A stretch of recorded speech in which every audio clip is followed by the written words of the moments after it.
Miyagi and Daniel are on the boat, and Miyagi asks him then like, "Why are you fighting?" And then Daniel responds, "So I don't have to fight." If you're wondering what Ben Askren felt when Masvidal hit him with the knee in like 1 second, this is what it looks like. He just runs.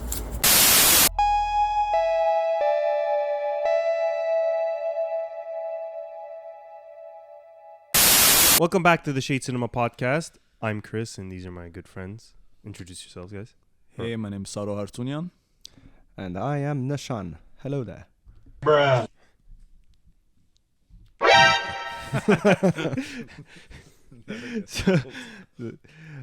So today we're gonna do an episode on the Karate Kid, the original, not the first sequel, the second sequel. Never say never. Jaden Smith. Do it. Yeah. Do it.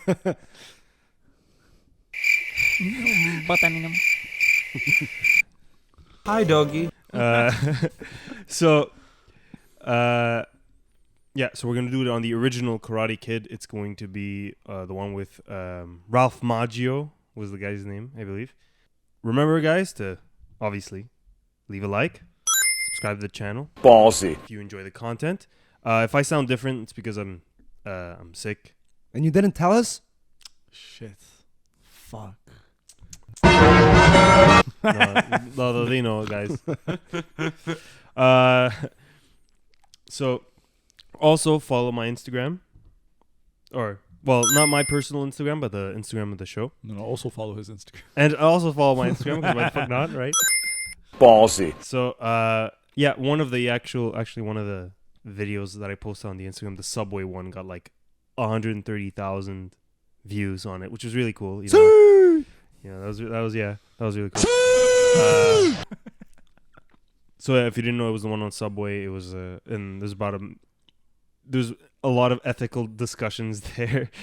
very educated comments by certain individuals. Feel free to let your thoughts. Yes, your thoughts.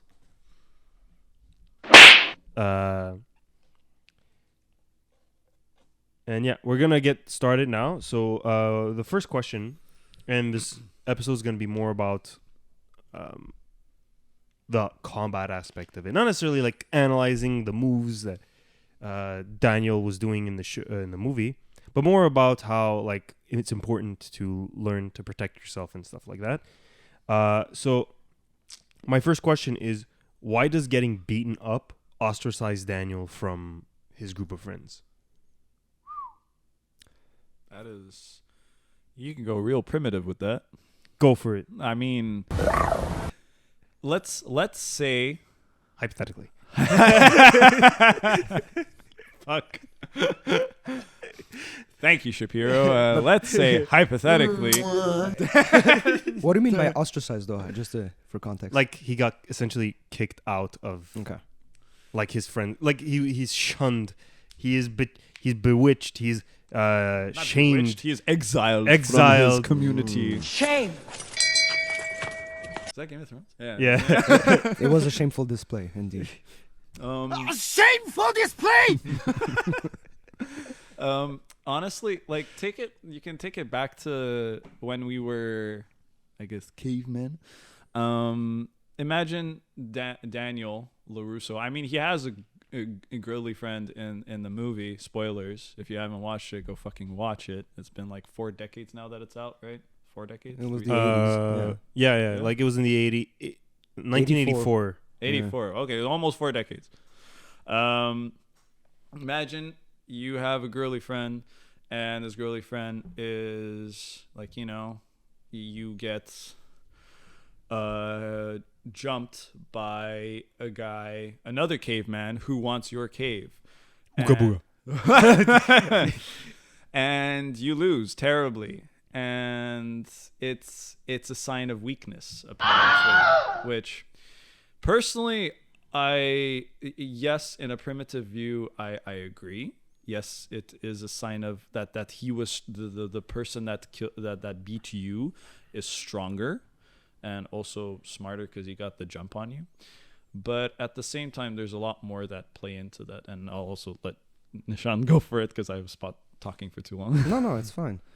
But I mean, you're pretty spot on. It's a big show that you are incapable of not only defending yourself, but maybe potentially not being able to defend others that you care for. So you're saying he wasn't able to defend himself and therefore not able to defend others, Consequently, kind of thing. Okay. like if you're down, good luck trying to save whoever's after. I mean, I think it's a bit simpler. I think it's because nobody wants to associate with a loser, and he got his ass handed to him by some fucking jock dickhead, right? but it also depends of the context. By- Exactly. I was gonna say Because like, he's True, not the but he- type but he didn't portraying get- himself as this tough guy who no one can beat. Like if let's say, the Well, he perfect did example- do that at the beginning of the movie, yeah. Well, let's say McGregor. You know, McGregor always hypes himself up, being this unstoppable force, and then the day he gets his ass handed to him, you know, that's the reality check that most people come to acknowledge at the same time. So if you have this guy pretending to be, you know, on top of the world, and then you see him tumble, you're just like, Are you talking about Daniel or are you The talking harder about they fall. Johnny? well, I'm talking about Daniel. Well, he wasn't that type of person. Like, But he was. uh, But like he like at the beginning of the movie, he tells the guy that he kicks in the door and then the other guy falls down and he's like, "Hey, have you learned karate?" He's like, "Yeah, I have. Yeah, I took it for a while." And then he's like, "Oh, well, yeah. Can you teach me?" So then he had this kind of there was this idea, at least in his friend's head, that he knows karate. So then when the time came for him to prove his skills, he got his ass handed to him, and but that karate training wasn't with Miyagi. It was like it was with some other bozo. Yeah. He said at the Y, so I'm guessing at like the YMCA or something. yeah. Some pretty basic karate training. Exactly. So it's like basic bitch, rudimentary kind of fucking karate training.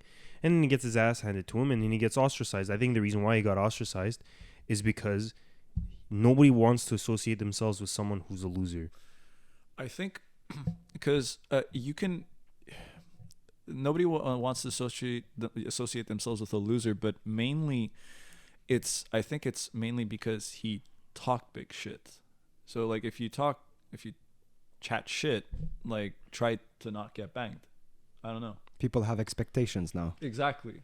They're like, don't set your expectations up too high. If you got beat up, it's like, okay, like it was understandable. You didn't But he's know also any karate. but he's also in high school, Yeah, he's a teenager. So if you get your ass kicked at that age, it's a big deal, like everyone's going to think you're chicken shit. What's the shit? Oh, World Star. Fucking Christ. And people don't have the emotional maturity to let it slide at the same Yeah. time. Well, people yeah, don't- they're kids, right? Exactly. In high school, like your image is everything. It defines who you are. Your background defines who you are. What you do as an athlete. And he's an athletic kid, Daniel. You can Yeah. see he can play soccer very competently and probably better than any of them. But just because of the fact that he got his ass kicked very publicly and he got humiliated and he even rejected help from the girl because he didn't want her to see him in a defeated state, even though that's kind of like the opposite in that situation. He already was down he and out. was already like not at that point. He's like not only down, he's like fully out. Yeah. And he struggled back home. Anything else you guys want So to add? basically, it's just an image thing at this point. Yeah, like it is an image thing because it's not just an image for them, but it's also they don't want the group of friends he had at the beginning of the movie don't want to associate with him because or to be known to be associates of him. exactly because if they do, then they're probably going to be the victims of that as well. So it's best to distance themselves from someone like that.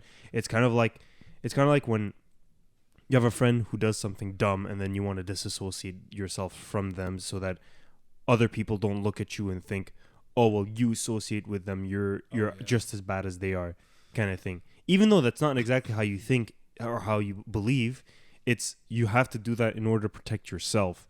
And people and humans are much more driven in terms of trying to protect themselves more than trying to protect another person or a group, unless it's like their kids or a loved one or a very, very close friend. And if it's not a very close friend, then they're just going to ditch them, no problem. And there's the martial arts point of view too. Like he said he had a karate background, and then he got his ass whooped. So if this guy who supposedly had a karate background got his ass whooped, I certainly don't want to be the enemy of his enemy, you know? Yeah. So if he got beat up, a supposed competent fighter, well, what's in it for me? You know, I'm totally fucked as well with my zero experience. Exactly. It's like humans are social creatures, right? So like going back to like, you said like you don't want to associate yourself with someone that's going to give you a bad rep, and I'm basically just piggybacking on Yeah. Then it's a question of integrity and honor, you know? Mhm. What's your Yeah. priorities? So I think the only time the honor is kind of what balances out that desire for survival, because humans are obviously we're beyond our own like basic primal survival instincts at this point. We're very developed mentally in comparison to other animals. So there is a sense of honor and duty and respect for our groups of friends or our groups of or our nations or whatever, our cities. And yeah, anything else you guys want to add? I think that pretty sums it up.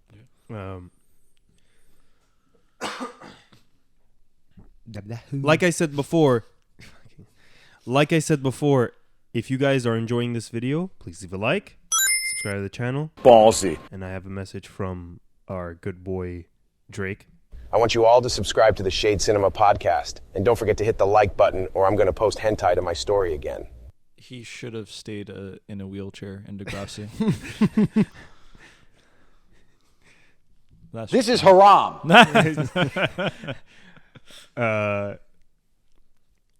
So my next question is, this is more towards Nishan, because for those who don't know, Nishan is actually a karate teacher. Yeah. And can you talk about a bit about your background? Well, I started at 6 years old, pretty young, and after that I got my black belt, started assisting and teaching, and here I am. So I've been teaching for 10 years already. I was with martial arts nowadays, there's all cases of young black belts. I was kind of in between that. What do you mean by young black belts? Like when you said young black belts, my question to you is, What do you mean by that? Well, there's this idea that a black belt must be attained after a certain number of years, that depends of where you train. So in a way, I was in between that. I wasn't too young, and I wasn't too old. So it was teenage years I got it, and then I started teaching and, gradually teaching, taking groups, being an assistant, and then having more and more responsibilities, Yeah. So it started off from there, and then here I am running the show from time to time. Okay, that's good. Nice. That's really cool. Ballsy. Yes, you need to be ballsy. But my question is more towards you, because you're a teacher, but there's a point in the movie where Daniel, after he gets his ass kicked, he tries to learn karate from a book. So my question to you is, is that actually something that would be doable? Like learning karate from a book?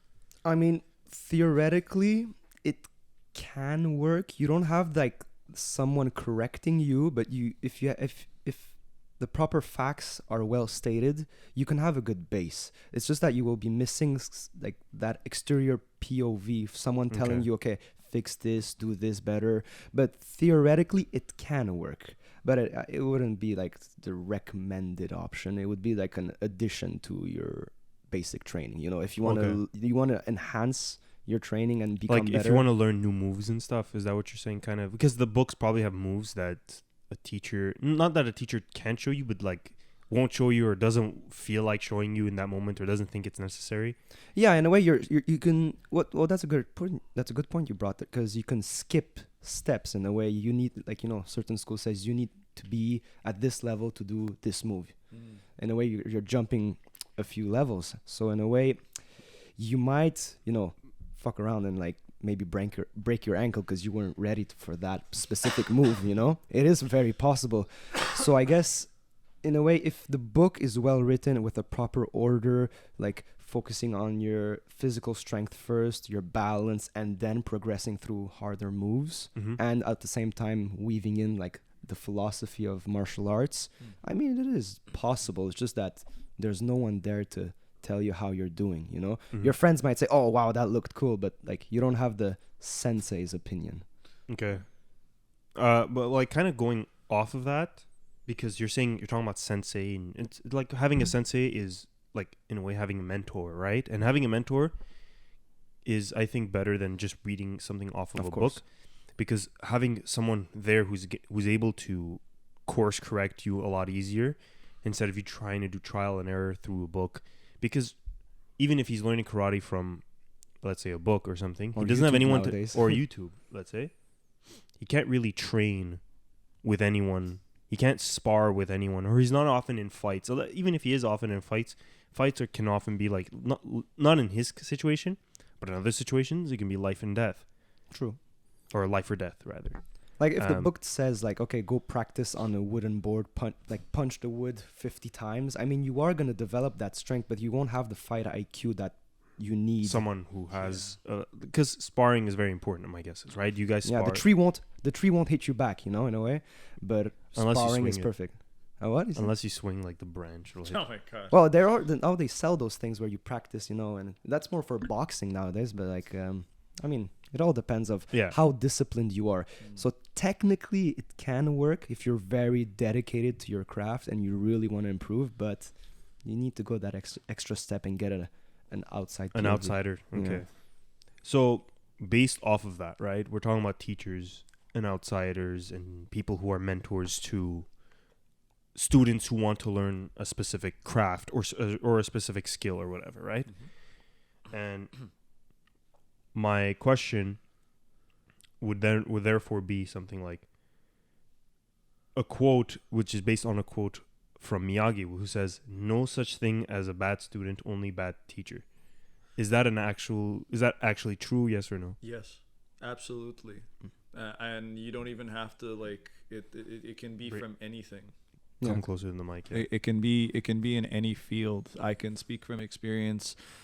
I have been playing guitar since I was 9 years old. I'm now 25. I play multiple instruments, and my parents, they gifted me this classical guitar, this flamenco classical guitar, and they said, okay, play this for like a year, see how it goes out, and then if you're disciplined at it, we'll get you a teacher. And so they got me a teacher, and it was this man who was he was teaching lessons at my preppy high school. His name was Mr. Shaquille, and great guitarist, shitty teacher. He would walk up to me and he'd be like, "Come on, Saro, you ready?" I'm like, "Yeah, I'm ready. Like, come on, like show me how to play like Highway to Hell by AC/DC." He's like, "What? No, we're gonna play Chopin." And I'm like, "Fuck Chopin, man." Like I like, no, not fuck him, but like you Go know, fuck like, yourself. What? Go fuck yourself. Like I had to get ready for exams, and I was like, exams are a year away. Like I have been practicing these pieces and my scales throughout the year. Like, why can't you just show me something? Like show me something that you learned through your experience, through the years of you playing guitar. And it was just, no, you're gonna stick to the scales and you're gonna stick to this, never imparting any sort of wisdom or any knowledge on playing guitar. But don't you also think that, like, because I think in that case, yes, that teacher, Mr. what was his name? Shaquille. Yeah. I think Mr. Shaquille in that instance is not a very good teacher. But I also think there are such things as bad students that don't want to listen to their teachers, students that are lazy, students that don't want to learn, period, or who aren't willing to listen, etc. I think that there's both levels of it, but I think a stronger teacher is better than a stronger student. If there's a strong student, that's great for that one student, but it's not as great if there's a strong teacher, because that teacher can teach everyone else. Mm-hmm. But in that case, I disagree with you that there's no such thing as a bad student. I think there are definitely bad students, And a good teacher will motivate them. Yeah. but some kids don't like to. Yeah, some you can't- students are not motivated because they have no passion in whatever you're talking. I mean, about. to a minimum, he might, like, let's say you have 50 students, 15 of them are highly motivated and can actually improve, and the rest are, like, wavy. It's ups and downs. Well, A good teacher will at least maybe get the minimum out of them, without making them into expert guitarists, but like, you know, serving the term. It would, let's say it's a 1 year thing, a 1 year séance. Sure. So then at least at the end of the year, they'll know something, but they won't be expert guitarists. Well, whereas a bad teacher will just completely lose them halfway. Yeah.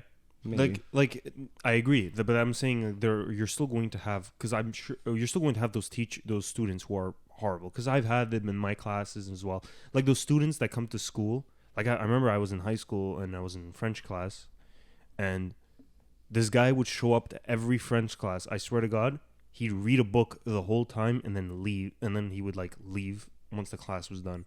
And he was called out multiple times by the teacher, and he's like, I don't care. There's nothing. See, that's you what can I'm do. saying. You can't do anything in that situation. Even if then the teacher was a great teacher, but he just didn't want to learn. And it's like it's an issue of like, okay, how do you make these kids want to learn? And it's like some You kids can't force you it. can't force some of these kids to want to learn. It's just the way it is. It's like it's either they will learn or they won't. There are singularities for sure. Like, it's funny that you're bringing up this question. I listened to this podcast called Star Talk. It's basically Neil deGrasse Tyson and, well, at the time that I started it, it was with this comedian called Lynn Koplitz. And basically the episode that I was just listening to earlier today was basically exciting times for science, and why aren't a lot of people, especially nowadays, so motivated in science. And like, you know, Lynn, for example, gave her testimony, her experience as a kid. Like, she was like, I couldn't give a shit about science in elementary school and high school because it was boring. You know, there was one teacher that was really cool and would show us, like, you know, how to build volcanoes, but also explain how volcanoes worked in the process. But there were also others that just read off the whiteboard and were like, okay, you have to memorize this for the exam. And it's more imparting wisdom and knowledge that you have. Okay, thank you. Hi, everyone. This is ASMR. Imparting this hard-earned knowledge that you as a teacher have broken your back or broken your head trying to come across, trying to learn. So it's trying to teach. So basically, it's like it's trying to teach this very complicated thing that you learned and trying to simplify it for these And try to make it fun. and trying to make it fun for Yeah. these children. Yeah. And yeah, well, like that's the thing. So it's like it's kind of like what I kind of learned in Scouts, which was you have to, in order to engage these young boys, these young men, to want to learn something, you have to engage their minds. You have to engage them physically as well, and it's link it to things they already know too. Exactly. They can relate to. Yeah. yeah. So it has to be relatable, right? So some of the more fun games are either the really complicated ones that you do, or they're the ones that are really simple. They can do, like, we did 2 of those, like, just earlier this week. Like, we did a game where you have to encase this egg in, like, as much crap as possible, and then we were gonna drop it from a great height, and then and then the height would, like, we'll see which height the egg would survive in or whatever. Okay. And then at the same time, to like as a filler game, we played Ultimate Frisbee, which is the simplest game to run. You just need a frisbee and some space, and then you can run it. So the whole point is that you can do, you would have to simplify it. In order to teach someone something, you have to not necessarily simplify, but you have to make it appealing to that individual. And that's kind of what Miyagi did in this situation. And in a way, like, even if you simplify, it comes back to your point that sometimes there will always be that one student who won't give a shit. Exactly. Of course. So it doesn't matter what you do. It's not black and white. It's just gray. Yeah. It's a gray area. Yeah. Going back on the method of teaching, because it's weird. The conversation went in a different direction, but then at the end it naturally reverted back to what I wanted to talk about, which was, why did Miyagi use the wax on, wax off method to teach Daniel how to do karate? I mean, he hated it, didn't he? He hated it at first. He's like, what labor. What? Yeah. Free labor? Mandem hated it. No, but like, why did he do that? Like, why the wax on, wax off method? Why didn't he just teach him the moves?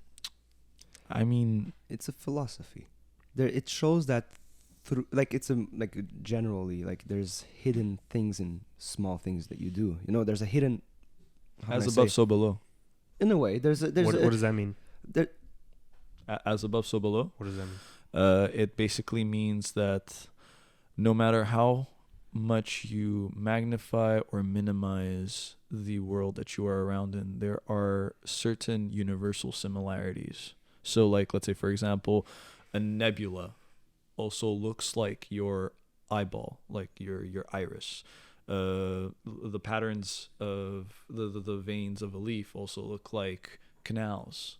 And like it's along the lines of life imitates art, art imitates life, but it's a general rule. I forget the philosopher that came up with it. I don't think it's Nostradamus or whatever. Sigmund Freud. Fuck no. Mommy. Charles Darwin. No. But basically, it's no matter how much you minimize or maximize, or like zoom in and zoom out of the world that you live in, there are going to be universal similarities. Actually, I do know actually the philosopher you're talking about. He's actually on my soundboard. He's right here. Motherfucker. God damn it. But yeah, you were saying? well, you did a great parallel with it. It was exactly that. Like, there's hidden layers to what you do. Like, you waxing a car resembles a lot like a middle block, you know? It's just Did you do wax on, wax off? there. We do have one black belt kata. The katas are like the forms you need to learn by heart. They look like dances. Look them up. And in one of the black belt katas, there is a move where you gotta like do a double wax off in a way. So it wasn't like shoved in our face, you know. It was just a little extra, and they would laugh and say, "Oh, look, this is a Karate Kid move." And then us Oh my kids God, would bro. relate to it, and we would love that part of the kata in a way. Okay. So just by linking it to the film, you're just like, oh, great. So you're just more interested in the kata, and you remember that move specifically. Okay. I was wondering when he was going to come in. It's always looming behind your shoulder. This picture on the thing is also really funny. Oh, yeah? What is it? Let me see. Which one? Of course. Of course. I was thinking of the why you ass? That's what Daniel, when Daniel pulled up to the house, and then he saw like the note on the door. Oh, yeah. It said like, "Oh, you have to paint the whole house, go left and right," and he goes like, Again, free labor. Oh, fuck. "No, I think it was to test him, to test his resolve, to see if he would quit in that moment, like because he's doing something difficult, which is labor, right? Labor can be but it is difficult, right? Mm-hmm. Like he's painting, he's waxing the cars. He's waxing like fucking 6 or 7 cars. He's painting a whole ass fence, and that fence is probably the length. It's probably the length of like half of a football field, one way. Like he has to paint Both one sides. half, and then the other half both Yeah, sides, true. which is in total probably like a football field's length or whatever. That's so Or much maybe paint, not. I don't bro. fucking know. But like what I'm saying is, he had to spend a lot of time doing that, and It's an It's- interesting thing too. but it's also to get him used to the movements, so that he doesn't have to consistently remind him, like, oh, this is what you do, like, for an upper block it's like this, not like that. Oh, for a side block it's like this, not like that, etc. Right? He just has to say wax on and then wax off, what was it? Sand, whatever, like paint fence, Yeah, yeah. paint Upstroke. house. He doesn't have to say upstroke, downstroke, and then him having to remember these things. Yeah. He just has to say wax on. He already knows what to do because he already knows Muscle memory. he has the muscle memory That's it. of that. So it's actually really smart the way he did it. He also obviously benefited from the child labor. It's the Asian thing to do.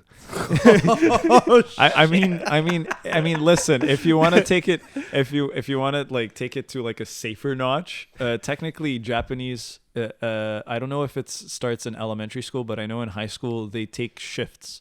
So the students will actually clean their the locker rooms. We'll clean the classrooms. Is that why it's very clean in Japan? I mean, I don't know if students clean the roads and stuff, but I know they clean their schools. That's not a bad thing, actually. It's not. It teaches them responsibility and discipline. It's no, like because I had my grandparents went to Japan. They were very stunned of how very clean it was. Here, you can't cross the street without seeing some dirt on the not dirt, but like obviously there's dirt. But I'm saying some A whole trash. family of cigarettes in one corner. Yeah. Oh my god. I used to think that the brown cigarette buds were Jedi and the white ones were clones. It's so because it's a kid. Where did that come from, bro? But the wax on, wax off thing, like you said, muscle memory reminds you, and it reminds me of it's like freelance. It reminds me of freelance artists, like in a way. You're not following a by the book way of learning or in teaching. You're letting the boy adapt to his capabilities, physical capabilities in a way. Like for instance, I have trouble raising my arm all the way up here, shoulder problems, let's say, but I can adapt my block to be in a different angle and yet have the same result. It's just that in a way you're not limiting him to the, how can you say it, The orthodox method. in a way, Yeah. So you're not limiting him to This your way or a specific way you've been taught. More about how he does it specifically. You know, they say like an up block has to be at a 90-degree angle right over here, you know, and in a way, will it make a difference? Probably not. In the heat of the moment, you're gonna block whichever way you need to block, and that's how when he. But in a way, when Miyagi starts attacking him, that was the first true test, you know, and there he proved himself, in a way, to like the muscle memory kicked in, and there you go, it worked. Yeah. I'm curious. Do you have a winged shoulder? Well, no, it's just that I have been having like issues doing push-ups and shit. My shoulders always crack. They're fucked. Oh yeah. Yeah. Okay. I don't know. Maybe it's punching the air for too long. Maybe that's what Fair does enough. it. Well, it's true. There is a theory like if you kick air and punch air like for 20 years, at some point the shock eventually like does damage throughout the You're years. moving so fast. But that you're breaking. You're stopping the hit at the very second. It's creating that much stress in the elbow. Oh shit. But it's better. That's why it's better to hit on pads or hit something that's gonna absorb the hit. The hit, Yeah. so that like the connection can go back up your arm, bro. You know. Science. You know the Bruce Lee water thing. It comes from your legs, goes through your shoulders, and Bend your abracadabra. knees. Oh yeah. Bend Be your like knees. water, my friend. Be the water, be formless. Oh yeah. That really is all over my feed. When you Like, think for about a it, the while. wax on, wax off it looks like a water dance. Like Arya. Oh my god. Bro. Oh my god, bro. Oh, hell no. And that span of you finding it and the thing, Creak, creak, creak. yeah, and you finding it, something happened in the world. Something bad happened in the world, and we need to minimize about 5 Somalian children died. Fuck, My man. goodness. Why do you have to ruin my night now? that. Dude. Now I have to. Shade Cinema, you need to send donations to Africa. I need to listen to that Christmas song. If I get to 1,000 subscribers, I will send $100 you know what? to a donation center of your choosing in Africa. Be careful. Do not be like Scott's Tots. Or remember that Office episode? The man's offered them to buy them a fucking scholarship to fucking to college or university, and then proceeds to like, well, you guys are gonna need computers, right? Well, those will be useless without a battery.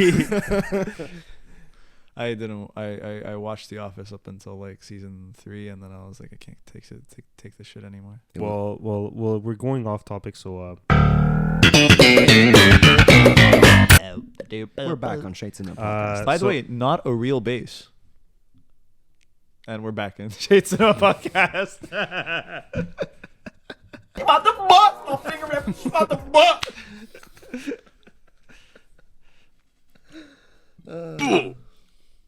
yeah. Pardon me, my good lords. Subscribe to the Shade Cinema Podcast, motherfuckers. Do it now. So, my next question is, what will competing in the tournament fulfill for Daniel? because he had to go into the tournament because they agreed that he would go into the tournament and do the thing. But what would competing in that tournament fulfill? Not just like, oh, well, the bullies will stop beating up on him, obviously. But like I'm saying in the sense of, what will him fighting in that situation and fighting in competing within that tournament do for him in his personal life? Fix his bad reputation. No. Well, that's winning. First of all, you need to win the tournament to fix your bad reputation. But fighting in the tournament, it gives you like a higher Ronda purpose. Rousey. Huh? What? Okay, Ronda Rousey. What does that mean? She ruined her reputation. No, didn't she? no, because of the theme song. Her theme song. Na na na na na bad reputation. Oh, Oh fuck. my god. Yeah, Oh yeah. my god. Bro, I've stopped watching wrestling. I know. Oh my Because it's a god. shameful display nowadays. Except for Roman Reigns. That for me is He is Shrek. Jesus. It's Joan Jett and You hit Shrek. 1,000 days, huh? Yeah. Well, in a way, competing in a tournament will give you that sense of impending doom. You need to be ready for that specific moment. Anything like after doesn't matter. Like your life is, I haven't been in tournaments, but I can like kind of describe what I've seen around me, and that's what it feels like. Everything depends on this moment, and this is like even worse because it's a fighting tournament, because you have tournament where it's katas and presentations with music and shit and like spinning the bow, which are stressful too, but it's not as stressful as fighting because you know your ass is on the line. You've got a reputation to uphold. You've got a Yeah, because if you lose, you're fucking boluzo, loser, fat. and your dojo gets a bad rep at the same time, unless you're fighting internally, which is in a way smarter because you don't ruin your reputation. It's just your own guys fighting each other, you know? You have to encompass the entire greater Montreal area. I am the greatest fighter in the greater Montreal area. Is it karate sportif? Yes, exactly. Will engulf the entire greater Montreal area. Well, so you see, that the karate sports, that's what they do. Back in the day, they used to have like bigger competition. Like it was, I asked someone who's now 7 years old. I asked him what was it like the competition world in Montreal, in Canada? He said, it's just like in the movies. It was as big. Really? Oh yeah, it was the shit. So that's why compared to now, it's like it's died down a bit. The karate the karate competition sphere has died down, but back in the day, it used to be as big, just like in Karate Kid, you know? So in a way, yeah, it was the shit. It was like the UFC of karate. Wow. Really, like in Montreal? Yeah, Montreal, Canada, Quebec, the entire Canada used to like have huge ass competitions and stadiums would be filled out. But that was like back in the day. Nowadays, it's gone soft in some places. Shameful display! So, but like competing in a tournament, like I said, it's like you said, it's about the reputation. It's about Proving yourself. It's like the climax of all that training, of all that hard work. Like in any scenario. But what about for Daniel personally? It's hard to say. Like, what was? Could you repeat the question again? Yeah, What do you mean? sure, no problem. Stupid. What will competing in the tournament fulfill for Daniel? Put demons to rest in a way. He's had this whole grudge with Johnny, you know, the entire film, and it's finally the time to put it to bed in a way. And in a way, it ended well, despite all the low blows and all the backstabbing and all the illegal stuff. It ended well. Like Johnny handed him the trophy, and if you finish it like that before like Kreese chokes out Johnny, it ends okay. They're feud. That's from Cobra Kai. Well, no. No. In the end of the first movie, Kreese starts to choke Johnny Lawrence because shameful display, you know. Yeah. And Wait, I didn't see that. well, that was he does. At Yeah, the and- end of the movie. At the end of the movie? yeah after the tournament. But like when Where do you see that? Because I watched it yesterday and like earlier this week. but didn't you see in the Cobra Kai the flashbacks? There was that scene where he starts choking him out. Maybe and that then was like a You think it was cut in the version you saw? on Netflix. It's not there. Really? Interesting. I didn't Because see that that. is part of. It's a big thing. What was his Yeah. name? Kreese? Yeah, Sensei Kreese Yeah. starts choking him out in That's the what parking people lot. call me. What? Chris. Shit. But yeah, he starts choking him out, and like that's what inflames the rage from Johnny to Daniel. But in a way, at a certain point, Daniel gives him the trophy. He's like, "Oh, you're not that bad, kid," you know. Like you see him in the background. He's the one handing him the trophy while Daniel is being hailed up at the end. Yeah. Yeah. So in a way, it puts demons to rest and it concludes a feud. So for him, that could be it. At the same time, proving yourself, your hard work, and etc. But look at the beginning of the movie, right? Daniel wanted to run away. Like he wanted to go home from. Run away from what? From the valley, right? That's where he's from, right? The valley. Well, He wanted to run away. Like he was telling his mom, like after he got jumped via his bike, and he was basically thrown off his bike, and his bike was The attempted broken. murder? Yeah, basically the attempted murder. It was just a hill. It was the 80s. Yeah, it was Well, I mean, in the more recent Karate Kid with Jaden Smith, what was it? He's like, I hate it here. I want to go home. but and it's for him, it's more fair. He's in fucking China. yeah, but they moved It's far from from Detroit to China. You can't have That's what- shit in Detroit. There is no home. There is no home. She even says, she's like, where's this is our home. Like, go to like Canada. Of course. Yeah. Fuck. Fuck you, bitch. No, but like I was saying, it's because no, I'm saying like Daniel himself, he moved from the Jersey, from Newark, all the way to the Valley, right, which is in California. So he moved from Jersey to California, and he wasn't welcome there, and then he basically got his ass handed to him on a consistent basis, and like he wanted to go home. He didn't have any friends except for like that one chick, right, and besides her, there's nothing else for him there. And then he finds Mr. Miyagi, and then he learns to trim his bush, and then he Bro. What? Why'd you have to say it like that? Well, that's what he does. He trims a bush. What do you want me to tell you? It's a hedge. Ugh. Man, whatever. Hedge fund. He trims his hedge Well, funds. whatever. So, But what do you think the tournament represents? it represents like basically him facing his fear. It's like his biggest fear is fighting these guys, right? So the training is for him to build up the courage, and then finally it's the display of that courage against the Cobra Kai dickheads. But I would counter your courage thing, because he had the balls to stand up to Johnny many times in the film. Like after the soccer sweep, he starts pushing him alone. Even Yeah, though but he's like surrounded. afterwards, yeah, but He had the balls to already confront him many yeah, but times. after the fact, right? Yeah, after- he got like after he- serious PTSD from it. But like, yeah, like for example, after he got like pushed off the bike or whatever, and he got his bike broke, and then the skeleton he fight.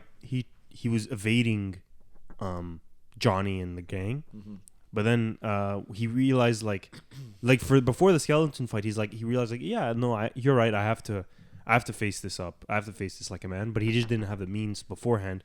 And by the time of the tournament, he does. He knows how to fight. So Well, that was like 2 months of preparation. That's what they were saying. Like it was Really? yeah, in canon, it was 2 months of training, and then it's tournament, and he didn't even know the rules.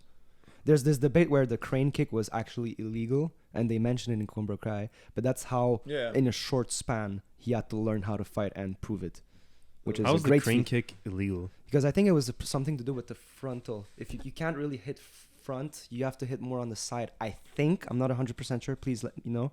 But I think that was an issue, because body shots count, leg shots don't. Mostly it's body that gives you points, but or behind the head, which is completely dangerous. Yeah. But yeah, I think the fact that it came in his face, literally. Well, I was. Jesus fucking Christ! You served that to him on a silver platter. Yeah. But even for the back of the head, like whenever I watch UFC, I always have that picture of Once a year. It's the what? Once a year. What? No. What is that? There's a stupid meme of Your wife is in me DMs. Hi, baby. I think it's the fucking giant Buddha that takes his fingers and just presses it into the fucking earth. And it's basically like whenever you see a baby like at a grocery store and you just see the soft spot, it's like, yeah, like that's what like I always think of. Like when I think of the back of the head, that's like one of the most vulnerable spots ever. Like what? My brain went away. What was the question? I know. The tournament. Oh, okay. We're still on. Okay. Yeah, but it's just. It was. It's stressful. It was him facing his fears. I think it's But that's why I think it's important for someone like, because in his situation he had to learn how to fight. He had no choice. Everyone should It was know. either everyone should learn how to fight Because people will think 3 times before starting a fight. if they know that everyone knows how to fight, right? No, that's why nobody fucks with each other in Japan, because everyone knows karate. They have a hidden katana on them. It's, 7 samurai style. You would think that. no, it's the fucking. Oh yeah. And that's just like the guy's like just cut in half. I can do that with my zipper too. Oh, imagine if Americans could do that too, because like you Unzip their pants. no, They the already fucking hell, like when because they can carry, right? I mean, depending on the state. But like, that's the flaw of the argument. If everyone knows how to fight, they would think twice before provoking. But Yeah. in the States, everyone can carry, like you said. yeah, So, but and they're everybody fucking still shoot. Yeah, they still provoke and fight. Let's not get super political, but they only shoot in the areas where they know there's no guns. in the area where there's no guns. Like if you go to like, this is again not getting very political, but if you go to the places where in the States where there's a lot of people who have guns, they're very careful with shooting. We're starting a shooting, but like if you go to a part of the country That or has part like of stricter gun laws. stricter gun laws, or it's a gun-free zone, typically shooters go there because there's no guns. There's nothing opposing them.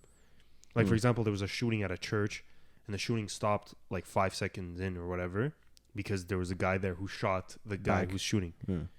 So I can imagine the priest going with a shot for Jesus. he pulled it out of the cross. Bro, Yeah. that was good.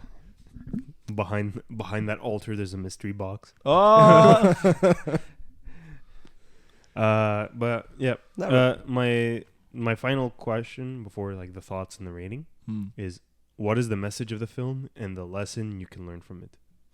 If you know. Thoughts on the film or the lesson? Well, the lesson is pretty obvious. Mr. Miyagi is painted as this. Well, from the when you meet Mr. Miyagi with the music and everything, you feel like he's this special character from far away who has like a mystical power that which is karate and the martial arts. I mean, he literally does though. He's from Okinawa and he knows how to do the fucking. Yeah, but there's the But they whole like humanize 80s him. like stereotypical like music that comes with it too. But it's funny how it was in a way. That was a very good point. Like they made it so stereotypical at first, but then they slowly shed all the layers of what make him a human, and then you see at the core he's just a broken down man who's lost his wife because of the racism that Yeah. was in the country that he was fighting for. He went to war. They humanized Mr. Miyagi, and it's I think that. But it's interesting also, he's a Japanese man fighting for America. And it's also interesting that they didn't put him in the Pacific specifically because he's Japanese. He was in the 400 he was- something. No, he was in Europe. He said he killed many Germans. Okay. Well, In the you movie. see, It's interesting because the like countries that have ethnicities where they're going to fight like Their own like country. their own or within their own like occupied sort of nation or fight their own nation. Yeah. There's a thought that, okay, what if they betray my nation? That or like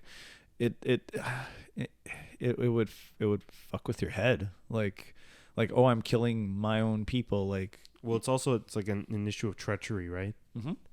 So that's why people who are, let's say, Japanese-born Americans were sent to Europe instead of the Pacific, because like then there's no like question for their loyalty in that situation.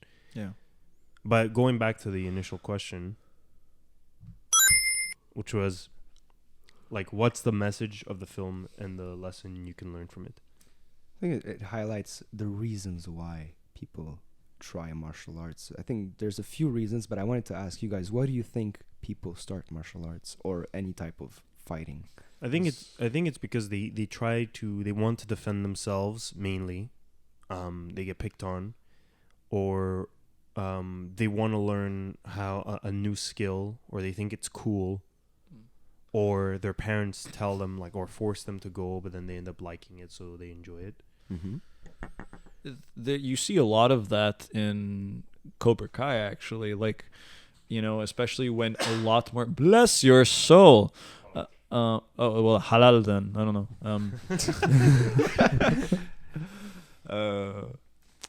Yeah, like you see that a lot in Cobra Kai, where, especially when Cobra Kai starts to get more recruits, and then there's Miyagi-Do, and then there's, if you haven't seen it, Eagle Fang, and there's like this whole like Holy Triumphant, the Father, Son, and the Holy Ghost, where like there's like they're all like pitted against each other, and but the point that we were trying to get at was the reason why a lot of these people were joining was they were teenagers and they also thought it was cool. Like, I mean, then again, the choreography in the show was like very, it was good. It was good. I liked it. In the movie? It's not accurate, obviously, but like. You mean in the movie? No, the show Cobra Kai. They're both. When you talk about the choreography, they're both the same. I put them on the same level. Oh yeah, movie for and sure. the show.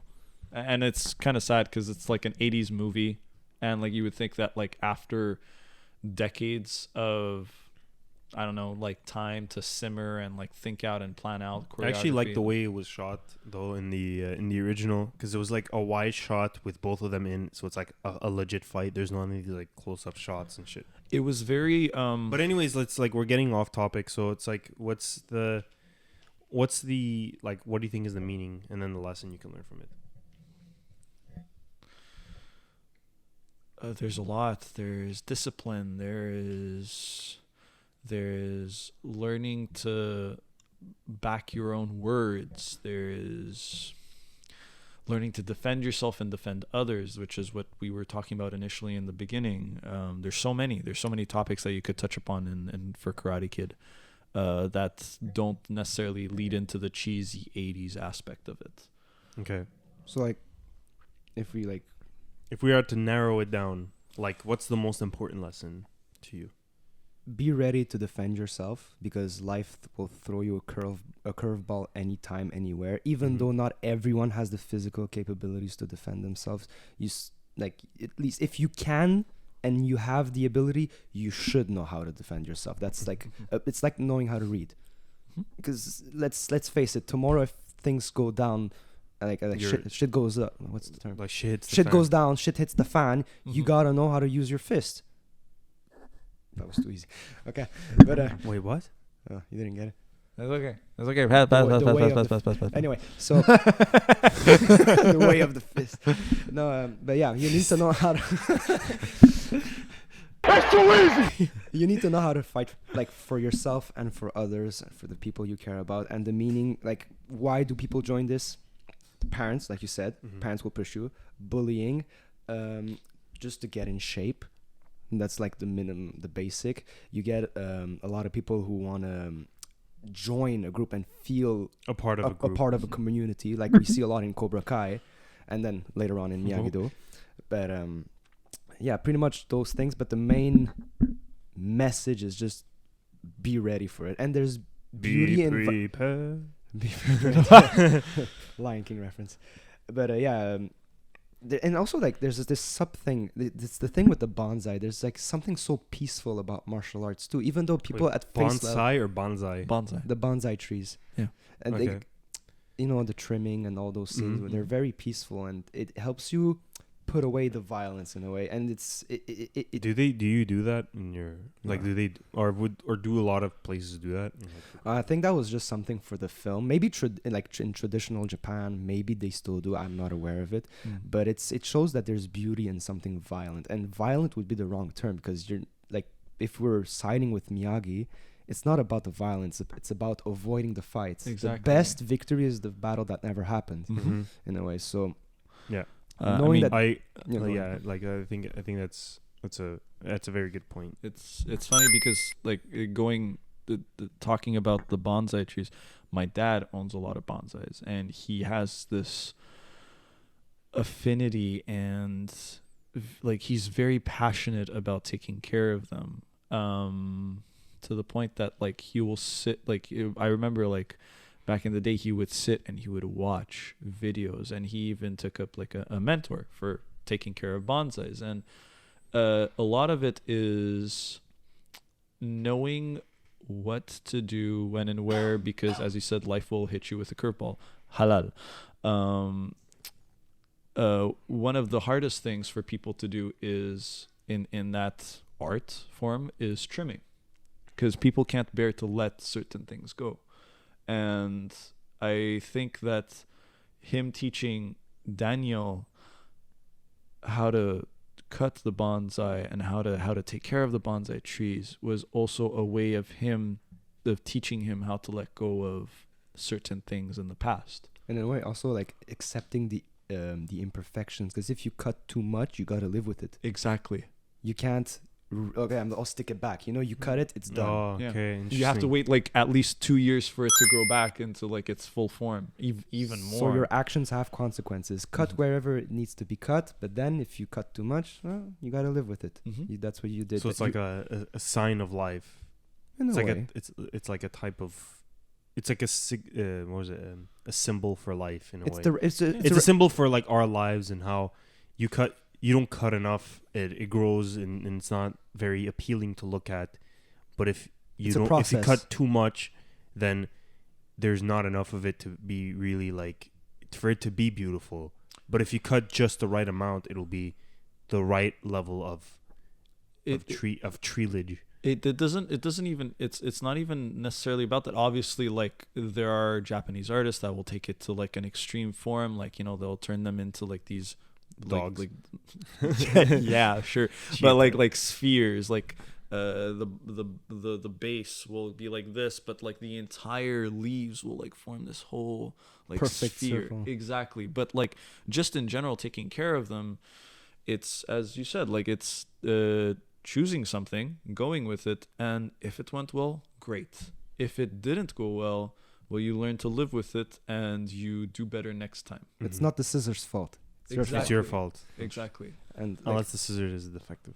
well, That- then you take a katana and you test.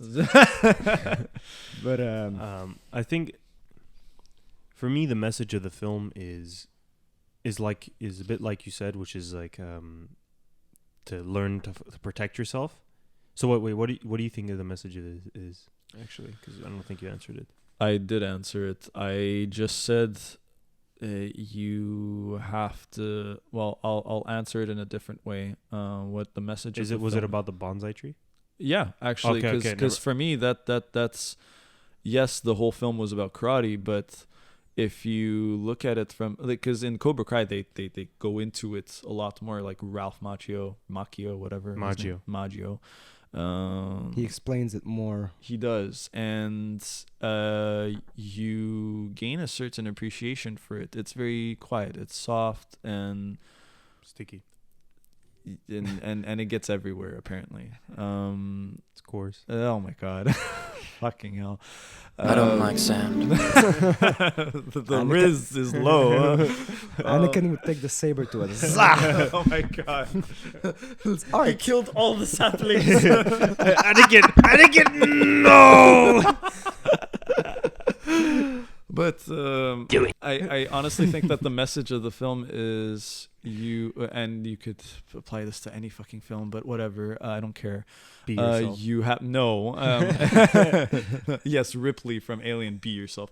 It's you choose to do an action, and if it goes well, amazing. If it doesn't go well, you will have a certain level of wisdom to impart to the next generation if you live. It's interesting you say that because the whole time, the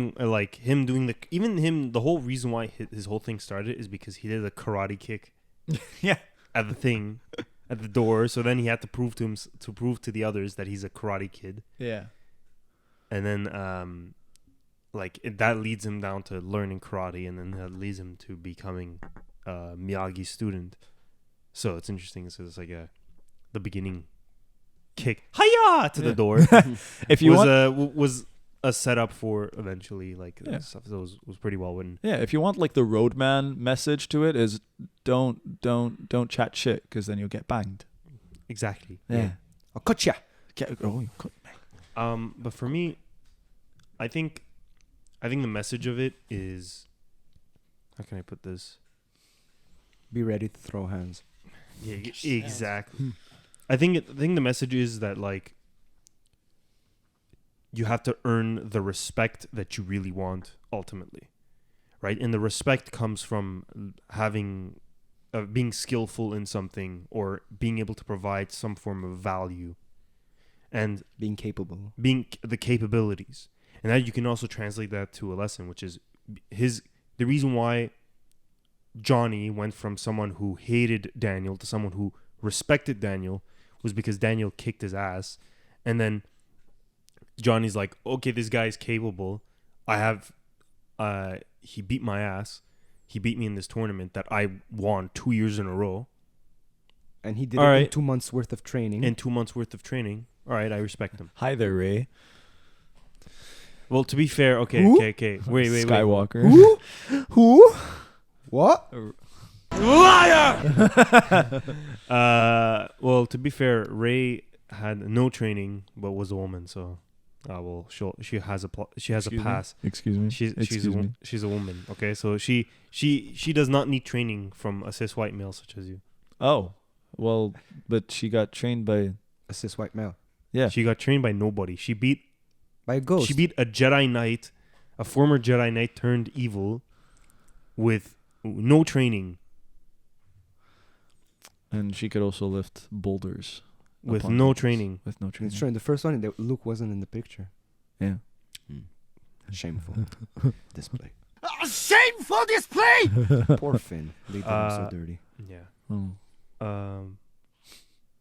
I just wanted to add one final point. I loved the differences of the two dojos, how they portrayed him. Because if you check in the backstory, you know Terry Silver is backing Sensei Kreese financially after the war since he saved his life. And I loved seeing like how Mr. Miyagi isn't in it for the money, because nowadays you have a lot of dojos who are in it for the money. Mm-hmm. Like, it is a business at the end of the day. If karate is your life, you got to find a way to make money, either with selling kimonos, selling merch, selling weapons, selling graduation, selling belts, selling the service of teaching. Exactly, that too, because that's what you see in the second film. Like, Kreese loses all his students after the defeat, and he's just like, or is it in his third? Whatever. He loses all his students, and then Silver is like, all right, let's open 40 more schools, get more soldiers in, you know. So it's the mentality of why are you? I heard that movie was fucking stupid though. Like it's literally Daniel turning Sith. Like Anakin for one film, because he gets greedy and he wants to defend his title, and then Miyagi is like, you don't need it, but whatever. Like it's funny seeing. It was nice seeing the difference in the dojos, and like Miyagi is teaching him not because he needs the money. He already has side hustles, you know. He's just such as child slavery, you know. But he's doing it out of the kindness of his heart. He's a broken down man, and he sees the value in training this kid. While at the same time, Kreese is just like, people need to be tough because he's seen the horrors of war, and he's seen the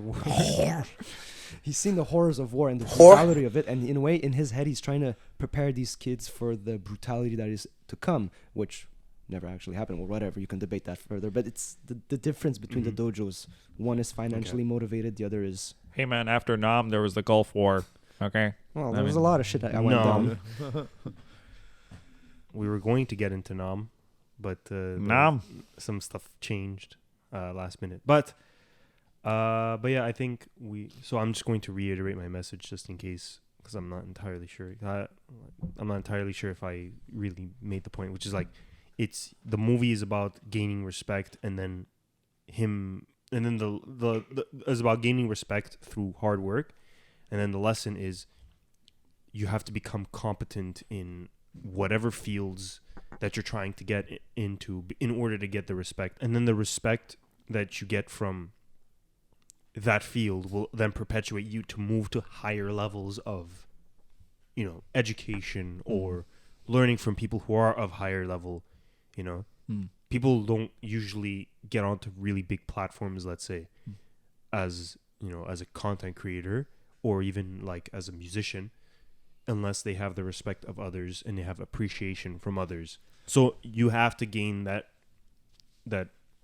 respect and that appreciation from other people in order to reach pretty far. But which character would you pinpoint that on? Because if we're talking about Mr. Miyagi, he doesn't really care about the respect, because he gets pretty much the entire film. They laugh at him and the racism and everything. Well, Miyagi doesn't care because his Heart respect, is already he doesn't need it because he already gained his respect via like being at war or being a good in his own mind. in his own mind. He doesn't care. His right? self-respect level is already high. Yeah, there. his self-respect is already high. It's not about just getting respect by others, but also respecting yourself. Definitely, that's a point that I forgot, but like it's something else that you need to add as well. Yes, it's a big part of it as well. Because before getting the outside respect, you gotta get your self-respect first. You know, Daniel needs to put the work in. So I don't know if Daniel was prideful, but he was he was quite cowardly, and he realized that, and he tried to built up that respect via, learning how to fight and winning the tournament and whatever. So yeah, you had something to add? What if he lost the first tournament? Oh, what if he lost? I think he still would have. I think he still would have respected himself that he learned so much, but I don't think his not ego, but I don't think his like self-image would be as high as it was if he did win. At the end of the day, he would still have the capabilities to fight. Yeah. Save himself in whichever X situation. Yeah. It's just that he doesn't get to wear the title of champ. Yeah. Okay. I mean, I don't know if they did it in that movie. I think they did because Johnny fucking decks his leg. But that was the guy before he doesn't Bobby, yeah. And you know what's funny? What's funny? Also, he was also the guy when they were dressed up in the skeleton outfits who said, "Johnny, knock it off. He's had enough." So he's the one who's actually kind of open-minded in a way, and he was also like one of the better skilled ones. But then he ends up doing the leg kick or whatever or he does the jump kick to his leg. Yeah. And then he crawls to him. He crawls up to him and says, "I'm sorry, he made me do it." But Kreese made him do it. I didn't mean to do it. And he was like full apologetic and everything. Well, I think the reason why Kreese was very crazy kind of thing is because of, obviously because of Vietnam. So his brand of what karate should be. Strike first, strike hard, no mercy. Exactly. So it's based upon his military background. So he doesn't have the same mentality as Miyagi, who grew up like fighting and shit. It's funny, both of them went to war. Both of them went to war and had both of them have different like the duality of war. But what I wanted to say what I wanted to say from the original and the remake is that at that point where he gets his leg done in, Miyagi says you don't have to fight. Like he tells him or I forget Jackie Chan's character's name, Mr. Han. He's like you don't have to fight, and he's like but I need to. Well, Jaden Smith says that. I don't remember what the line was exactly. But I remember Jaden Smith says, but I need to, Yeah. It's to prove a point, and it's also interesting where I'm gonna end it on this, at least our discussion of the deeper meanings of the film. Mm-hmm. There's a point where Miyagi and Daniel are on the boat, and Miyagi asks him then why are you fighting? And then Daniel responds, so I don't have to fight. It's the respect he gains because he won that tournament will make it where he's not fucked with but in the future. So therefore he doesn't have to defend himself. It's a broken mentality though. It is. Because for the near future maybe, but the second he's gonna be an adult and sure, yeah. But what I'm saying is he's doing that so that he knows what to do in those situations, and his reputation as a fighter will precede him in that situation. For those who know him. For those who know who he is. Obviously, if there's a situation where someone's coming up mugs him or being whatever, fresh, you have to fuck him up. You have to teach him a motherfucker lesson. Motherfucker. But otherwise, it's you have to keep yourself contained. So we're going to discuss now our thoughts on the film and the rating. So what do you guys think of the film? It's your average iconic 80s film. It's not it's like Ferris Bueller's Day Off. It's like Breakfast Club, Pretty in Pink. It's like those handful of movies or those list of movies that you watch that you like. I've said this to my girl. It's these are the sort of movies that we have to watch so as to get a basis of pop culture understanding. I love Karate Kid. I love Home Alone. I love all of those like 80s/90s movies, the cult classics and just iconic classics. Do I think it's like really accurate for karate? No, obviously you'll be able to say that a lot more in detail. I did karate when I was a kid. I stopped when I was like 13 years old, so like I didn't continue it. Helicopter. I can do a lot of things with that sound. I don't know. Let's shit over to you. What the fuck? wait, hold on. What? No, What do you mean by I didn't say nothing. I didn't say anything. I don't know. What do you mean by that? Starts unzipping helicopter.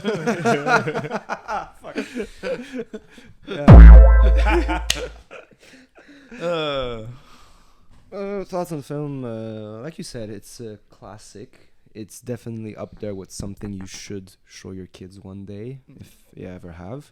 And I think, like you said, like technicality-wise, it's not worth critiquing the kicks and the punches and this and that, because not everyone on set was a trained martial artist. A few of the characters were, like the ref. Apparently, the referee at the final fight, he was an actual world karate champion. No way. But apart from that, yeah, that was like a little extra. But it's the heart of the movie you wanna like absorb, because the heart of the movie is not just those quirky, smart quotes from Mr. Miyagi. Like everything he says with his accent is quotable, you know. But it's mixing that with his personality, with his background. He's not just perfect man, Mr. Miyagi. You know, he's been through shit, and seeing that despite all that, he's still able to keep his head held high, and at the same time tutor someone. It's and at the same time it's a coming of age story. So it depends of when you watched it, you know. But no matter when you watch it, it's just the heart of the movie is just pure, I think. Yeah, I think it's a classic kind of movie, and it has that feeling, like you said, coming of age. It's a timeless kind of piece, even though like you have like these old, you know, like a lot of like old tropes and stuff. Like the cars and whatever, but like it's timeless in the sense where every kid can in a way relate to it. Even you can take this story, put it 15,000 years ago, and it would still, like, the values would still be there, you know. Maybe not 15,000. Okay, I'm exaggerating. Like 500 years ago, it would still be possible. This type of story, the rival, the mentor, you know, the love and Dementor. It's what is it? Like there's that famous quote from I don't think it's Sun Tzu, but whatever, I forget. He's it's not until a mosquito lands on balls that a man will know. I think it's from Mr. Miyagi. It's from what? It's from Miyagi. Is it? Yeah, because the testicle landed on his balls instead The testicle? The what? The fly landed on the testicle. The fly landed on the testicle instead of on his chopsticks. And that's when a man will know control. like not to look smack. So I think the movie is very 80s. Yeah. The whole like soundtrack, the hairstyles, nice. the over the top kind of like montages and stuff. I like montages and training montages. I like that, but there were very good shots throughout the movie. Like for example, when one of my favorite shots is when Daniel, not the crane, but when he's on the boat training. When he's on the boat by himself, and there's the sunrise or the sunset or whatever, and you see the light hit the water, and then he's just there doing the moves and practicing. I think that's a really cool visual.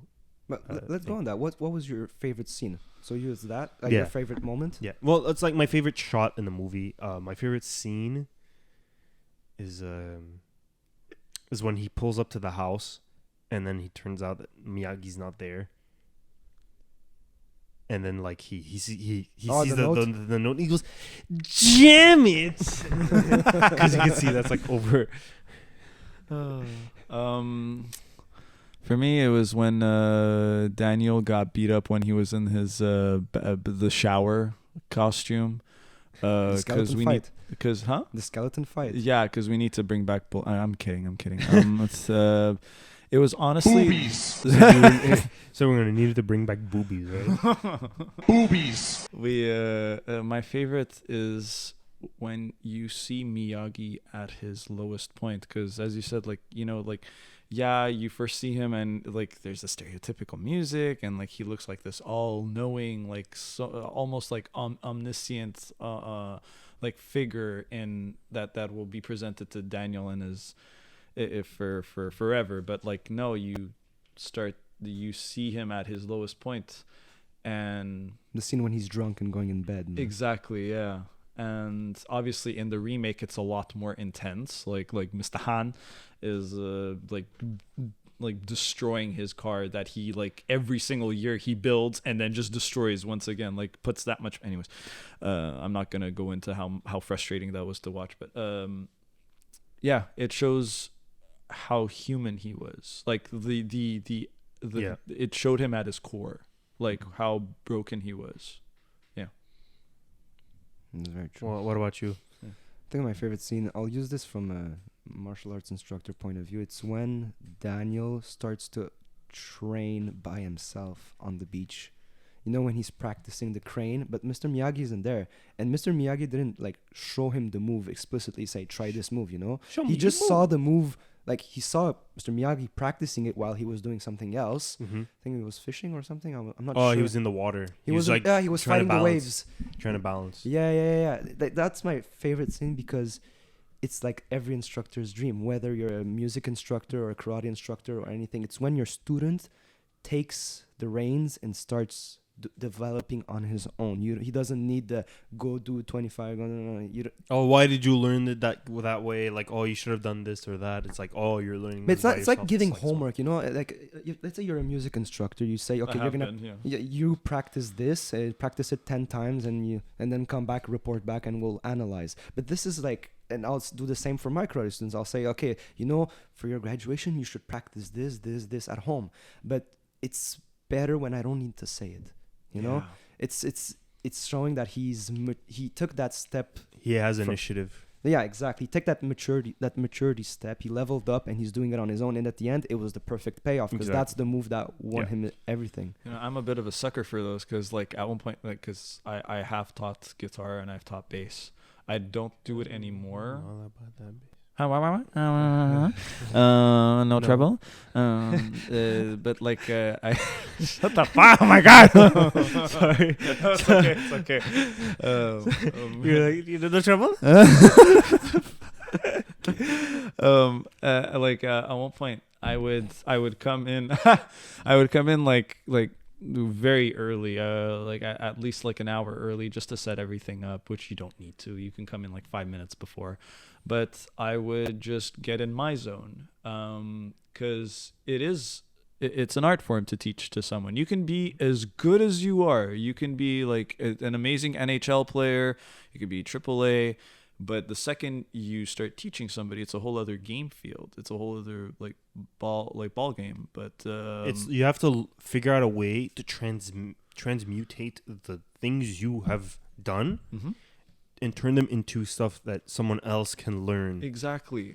And that's quite difficult because some things you can't really explain on how to do it. You just have to kind of be there and in the moment you have to guide them. Yeah. And so like when I would get there, like just before they would come, I would just noodle and I would do a lot of technical stuff that I like to do. And it's funny because some of my students would come in and they would see that, and then they would like I would see them, like, let's say, like after weeks of them practicing, like and me telling them like, okay, you should practice, like, let's say practice your chords, practice your bar chords, practice rhythms, like strumming patterns. They would come up to me and they would be able to play, let's say, flamenco tunes. And I was like, oh my goodness, wow, like where'd you learn this? And it's like at one point, like one of the kids was like, well, I saw you doing it. I was like, oh, damn. That's the soft spot. They copy you, like you said. If you're a bad teacher, your students will end up fucked. You know, they reflect what they see, especially if they're young. And isn't it the most satisfying thing when you see your student develop? Like even if you're not a teacher, if let's say you're a father and you teach your son how to change his own tires or you know do his own stuff, and you see him progress on his own, it's like the most satisfying thing. And as a teacher, it's even more satisfying than the pay at this point, because you know all your hard work of teaching and you also it paid off, you know. Yeah, and you also know you're all about that bass. Not joking. Oh my God, bro. Okay, so we're gonna move on to the ratings of the show, or not the rating of the show, but like to the rating of the movie. So it's out of 5, so it's 5 sound effects. So the first one, the lowest one, is It's the biggest piece of dog shit. the second one is. I mean, it's alright, like. Third one is. Fourth one is. I'm about to blow. And the fifth one is. That's what I'm talking about!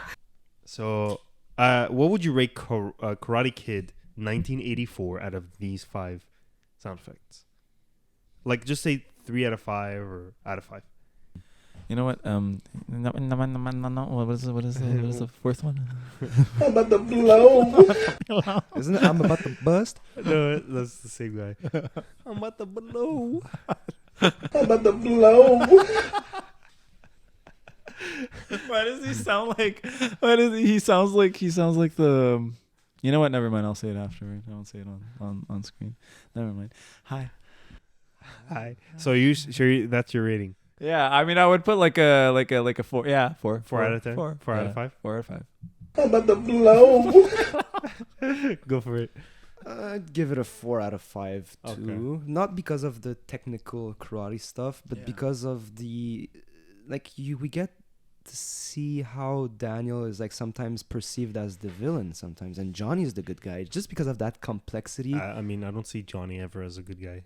No, but like sometimes there are some arguments, I don't have them by heart, but like some people have argued that actually Daniel is the villain of the film, which is debatable, but I like that complexity. It's not a perfect film. It does have a perfect, how can I say, impact 40 years later. Like people still talk about it, and the proof is Cobra Kai, you know, it revitalized the entire genre.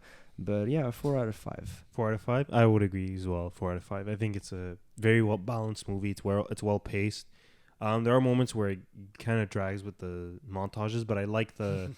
That's the style of the era. Yeah, that's the style of the era, and I also like the final kind of combat thing. One thing I didn't understand was like they would score like 2 or 3 points on Daniel, and then Daniel would hit 1 point, and then he would win, and it's just kind of weird. But I don't know, maybe the technical stuff. Yeah. Oh, is it the technical stuff where it's like a stomach hit is like? That's the thing. I don't know exactly, but that's part of it. You know, the strikes not being perfect and the pointing system being weird, the kick to the face being legal or not. Those are the little things, the technical stuff. But apart from that, but besides that, very very good movie. So I think we all agree. I'm about to blow. So if you like that video, please leave a like, subscribe to the channel. Ballsy. And yeah, we had a great discussion about the Karate Kid. It was really fun. I hope you could take some stuff away from it. And for once, we're living up to the name, you know, Shade Cinema, haha, haha, hee hee. I don't know about you, I've always lived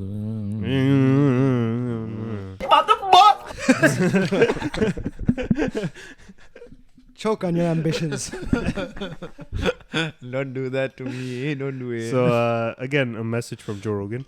Subscribe to the Shade Cinema podcast, motherfuckers. Do it now. Also, our next show is, drumroll, Allah. Imitation Game. So, it's the movie with Benedict Cumberbatch. Cumberbatch. I'm gonna come. It's Sherlock, bro. Yeah. It's the wide-eyed dude. Yeah, The one who looks like an otter. Otter. Yeah. Otter. Otter. Potter. But yeah, so the next show is going to be on Imitation Game, which will be in about 2 weeks, I think. Thank you guys for watching, and now you're going to see a great demonstration from my good friend Nishan, who's just spent the last hour and a half-ish talking with you guys about Karate Kid. So let's go. So guys, we're here now. We're going to do our karate demonstration. Yes, right? sir. We're gonna go through a bunch of the stuff that's like right over there. cameraman. So we got the stuff here, and we're going to explain the origins and the fucking what they are and where they come from. And we're gonna break some boards there, as you saw. There's the boards there. So, you ready? Always. Let's go. Over here, we've got the nunchuck. Probably seen it in the Teenage Mutant Ninja Turtles or in any other karate or martial arts films. The nunchuck is originally, from rumor or from certain texts, they would say that it was used to break the rice balls, and in a way they would put it on the table and then smash it and hack it to pieces. And then when the Japanese were, there was this law, they were prohibited from having weapons, so they had to fashion weapons from things they had in their homes. So the nunchuck became a very useful tool for hitting, in a way. You can see it's very fast, and if you have good control over it, there's a lot of damage. So you can do is you can spin it around like this, turn it around, you can change handles, go the other way as well. You can take it back the way you had it. You can start doing the flip. You can change arms, and if you have two of them, you can manage to wield two at the same time. And it's I would say it's a good tool to strike hard, but is it safe? Well, if you don't know how to use it, there's high chances you hit yourself there in the face, and legs, or even let it fly out of your hands. So it is possible to lose control out of it, but with practice, you'll be fine.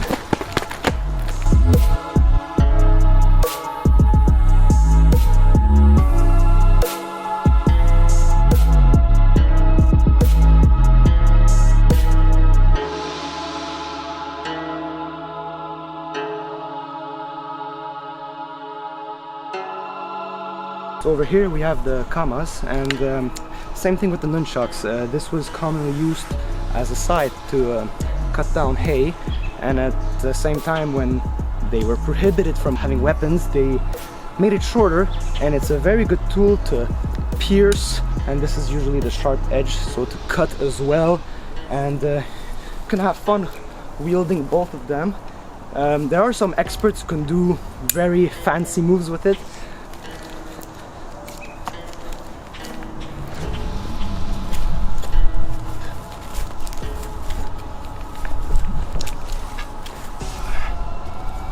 You can also use it upside down as a way to protect your arms. It resembles the Batman's blades that come up from his arm, but it's a bit complicated. If you have to use it the proper way, use it this way up, and just stick him with the pointy end. These are the size. You've probably seen them with Raphael from the Teenage Mutant Ninja Turtles. They're not slicers. They're more heavy hitters, so especially if you came against someone who had like heavy armor, metal on metal, especially on the head, it would resonate a lot. It's very good for breaking bones. Imagine just smashing it on someone's leg. And it's also used to break swords. If you're lucky enough and you're wielding two of them, you can catch a sword, lock it, break it from the side if the sword wasn't well forged. And it could probably break a proper sword as well, but again, you have to have the proper amount of force with it. What's nice about it is, again, you can protect your forearm, absolutely no damage to my arm there. You can flip it, hit with the pommel, you can hold it from down here, you can grab. As you can see, this doesn't look very nice and friendly. You can go grab, pull, but then again, it's a bit harder because in the heat of battle, you might lose it, it can slip off. So just hold on to it tight and hit as hard as you can.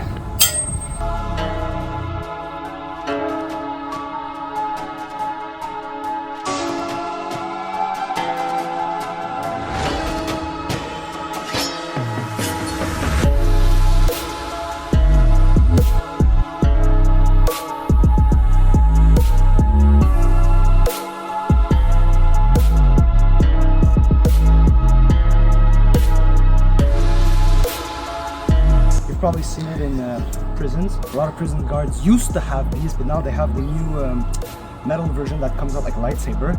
But back in the days, this was the traditional way, and I think wood hit harder than that new metal because you can turn it and at the same time give it a little bit of loose, and that will create a twist, creates a lot of impact, especially if you hit the ribs. You can smash some ribs, and then you can flip it up, hold it like a hammer, smash the head, grab the legs, pull them down, hit the face, and then if you're lucky enough, you can twist it back, pull it back in, block, and even strike forward. With this part, you can strike the pommel up here.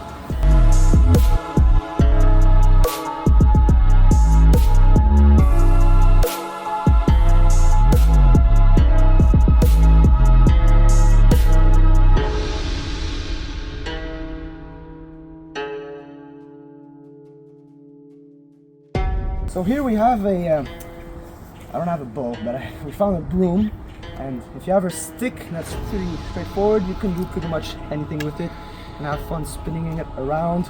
It's good to keep your distance, to poke away, but again, if someone has armor on, you're pretty much screwed because good luck blocking with this.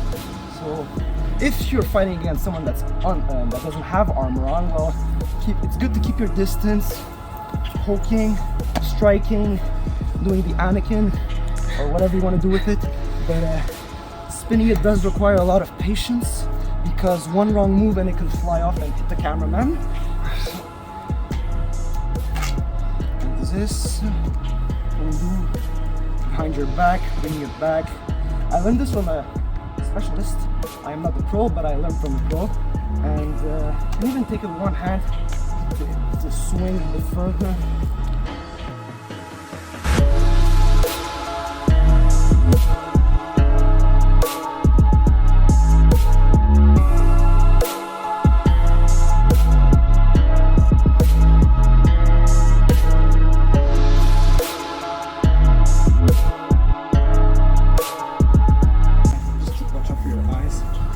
Now, the boards. In Karate Kid, we saw him breaking ice. I don't remember in which film it was. Not ice, it was bottles. I mean, it was bottles of ice, no? The first movie was bottles. Okay, anyway. Well, breaking boards is just a way to feel satisfied. Instead of breaking walls at home, you just break boards. What does it do? Well, you can hit many ways. You can hit with your open hand. And by the way, if you want a street defense guide, open your hand and hit as hard as you can with the palm of your hand, because it's the least damage you can get, because hitting with your knuckles you can risk breaking them on someone's jaw, because you never know what they're made of. But an open hand, if an open hand can break 5 to 6 boards, imagine what it can do to a face. That's all I'm saying. So this is block your arms. You can, all the power comes from the legs, huh? Pull back, go forward, and then you just go full power, and that's pretty much it, like so. So yeah, it's very satisfying, and you can use other limbs to break such boards. You can use the knee, you can use the elbow, as you will see in a few seconds.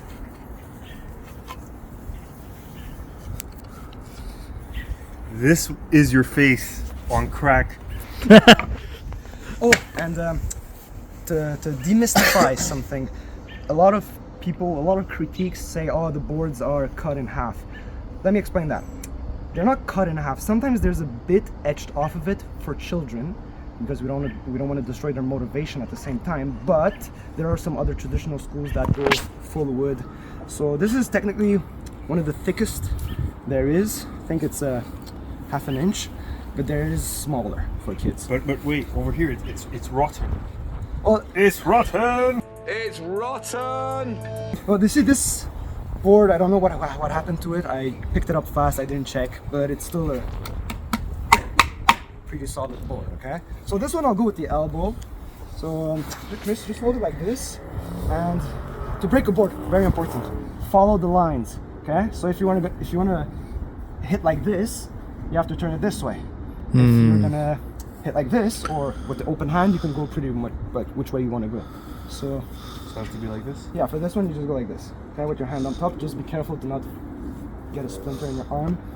Block your elbows, that'll be a pretty quick one. So elbow, turn your hip backwards, go forward. Never hit with the tip, always with the forearm.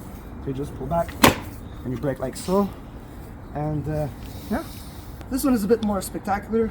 We'll go with the knee. So if you're wondering what Ben Askren felt when Masvidal hit him with the knee in like 1 second, this is what it looks like. He just runs, and he hits like that. Pretty satisfying. If anyone is bothering you in the streets, always remember that WWE is not fake. 1, 2, 3, yeah, baby! Yeah!